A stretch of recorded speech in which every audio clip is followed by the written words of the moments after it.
ಸಂಯುಕ್ತ ಕರ್ನಾಟಕ ವೀಕ್ಷಕರಿಗೆ ಸ್ವಾಗತ.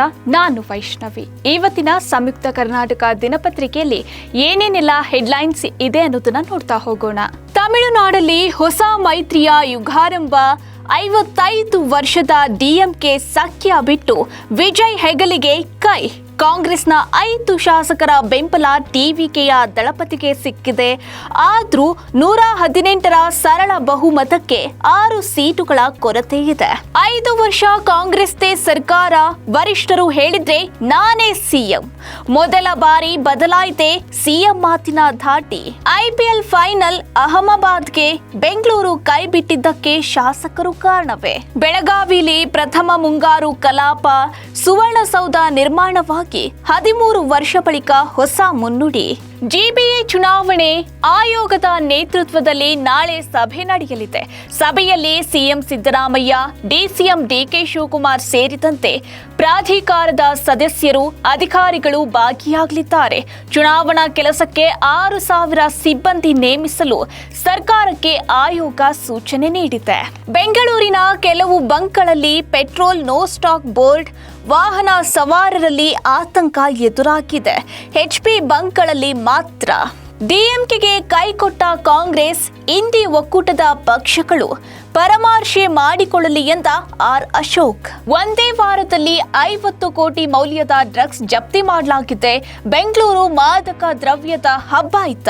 15 ದಿನದಲ್ಲಿ 65 ಕೋಟಿ ರೂಪಾಯಿ ಮೌಲ್ಯದ ಡ್ರಗ್ಸ್ ಜಪ್ತಿ ಮಾಡಲಾಗಿದೆ.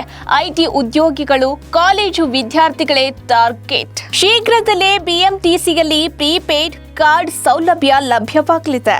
ಸಿಎಂ ಆಗುವ ಮೊದಲೇ ಟೈಟಲ್ ಕಾರ್ಡ್ ಅಲ್ಲಿ ಸಿಎಂ, ಚಿತ್ರತಂಡದಿಂದ ಜನನಾಯಕನ್ ಗೌರವ.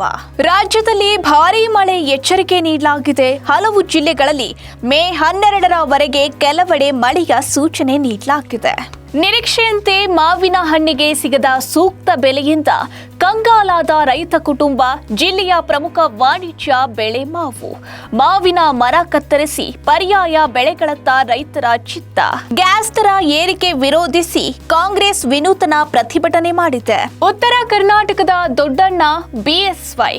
ಇನ್ನು ಬಿಎಸ್ ಯಡಿಯೂರಪ್ಪ ಅವರ ಅಭಿಮಾನೋತ್ಸವದ ಕುರಿತು ಹೆಚ್ಚಿನ ಮಾಹಿತಿ ಬೇಕು ಅಂದ್ರೆ ಪುಟ 5 ಅಭಿಮಾನೋತ್ಸವ ವಿಶೇಷ ಅಂತಿದೆ. ನೀವು ಈ ಪುಟವನ್ನ ಓದಬಹುದು. ಬಿಎಸ್ವೈ ಉತ್ಸವಕ್ಕೆ ಸಾವಿರಾರು ಮಠಾಧೀಶರು. ಚಿತ್ರದುರ್ಗ ಕಾರ್ಯಕ್ರಮದಲ್ಲಿ ಸಮಯ ಬದಲಾವಣೆ. ಅಮಿತ್ ಶಾ ಆಗಮನ ಮಧ್ಯಾಹ್ನ 3:45 ಶಿಕ್ಷಣ ನೀಡಿದವರೇ ಸಂಗಾತಿಯನ್ನ ಹುಡುಕಿಕೊಟ್ರು. ನರಗುಂದದಲ್ಲಿ ಈ ವಿಶೇಷ ಘಟನೆ ನಡೆದಿದೆ. ಮಾತು ಬಾರದ, ಕಿವಿ ಕೇಳದ ಜೋಡಿಗೆ ಕಂಕಣ ಭಾಗ್ಯ ಕೂಡಿ ಬಂದಿದೆ. 7 ಕುಟುಂಬಕ್ಕೆ ಊರಿನಿಂದ ಬಹಿಷ್ಕಾರ. ತಪ್ಪಿತಸ್ಥರ ವಿರುದ್ಧ ಪ್ರಕರಣ ದಾಖಲು ಮಾಡಲಾಗಿದೆ. ನಾಯಕತ್ವ ಗೊಂದಲ ಶೀಘ್ರ ನಿವಾರಣೆ ಆಗಲಿದೆ ಎಂದು ಜಿ ಪರಮೇಶ್ವರ್ ಅವರು ಹೇಳಿದ್ದಾರೆ. ರಾಜ್ಯ ರಾಜಕೀಯಕ್ಕೆ ಮಲ್ಲಿಕಾರ್ಜುನ್ ಖರ್ಗೆ ಹೈಕಮಾಂಡ್ ತೀರ್ಮಾನಕ್ಕೆ ಬದ್ಧ ಎಂದಿದ್ದಾರೆ. ಶಾಸಕರಾಗಿ ಜೀವರಾಜ್ ಪ್ರಮಾಣ ವಚನ ಸ್ವೀಕರಿಸಿದ್ದಾರೆ.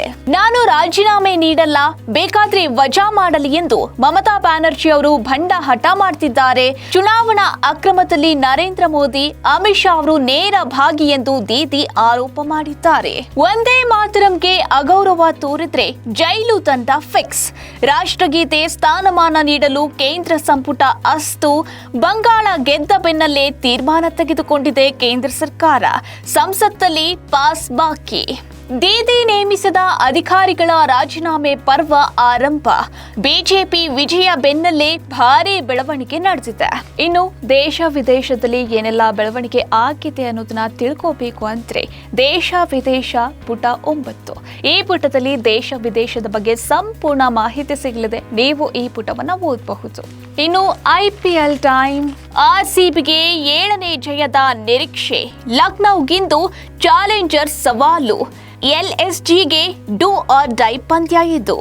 ಇಂದು ಆರ್ಸಿಬಿ ವರ್ಸಸ್ ಎಲ್ಎಸ್ಜಿ ಮ್ಯಾಚ್ ನಡೆಯಲಿದೆ. ಇಂದು ಮಧ್ಯಾಹ್ನ 3:30. ಮ್ಯಾಚ್ ಬಗ್ಗೆ ನಿಮ್ಗೆ ಏನಿಸುತ್ತೆ ಕಮೆಂಟ್ ಮಾಡಿ ತಿಳಿಸಿ. ಹಾಗೆ ಈ ಸಲ ಕಪ್ ಕೂಡ ನಮ್ದೆ. ಇವತ್ತು ನಡೆಯಲಿರುವ ಮ್ಯಾಚ್ಗೆ ಎಲ್ಲರೂ ಆಲ್ ದಿ ಬೆಸ್ಟ್ ಹೇಳ್ಬಿಡಿ ಒಂದ್ಸಲ. ಡೆಲ್ಲಿ ಕ್ಯಾಪಿಟಲ್ಸ್ ಎದುರು ಕೆಕೆಆರ್ ಕಾದಾಟ ಇಂದು. ಕಾನ್ಲಿ ಶತಕಕ್ಕೂ ಬೆದರದ ಸನ್ ರೈಸರ್ಸ್. ಕ್ಯಾಚ್ ಬಿಟ್ಟ ಮ್ಯಾಚ್ ಸೋತ ಪಂಜಾಬ್ ಕಿಂಗ್ಸ್. ಇದಾಗಿತ್ತು ಇವತ್ತಿನ ಸಂಯುಕ್ತ ಕರ್ನಾಟಕ ದಿನಪತ್ರಿಕೆಯ ಹೆಡ್ಲೈನ್ಸ್. ಇನ್ನಷ್ಟು ಸಮಗ್ರ ಸುದ್ದಿಗಳಿಗಾಗಿ ಓದಿ ಸಂಯುಕ್ತ ಕರ್ನಾಟಕ ದಿನಪತ್ರಿಕೆ.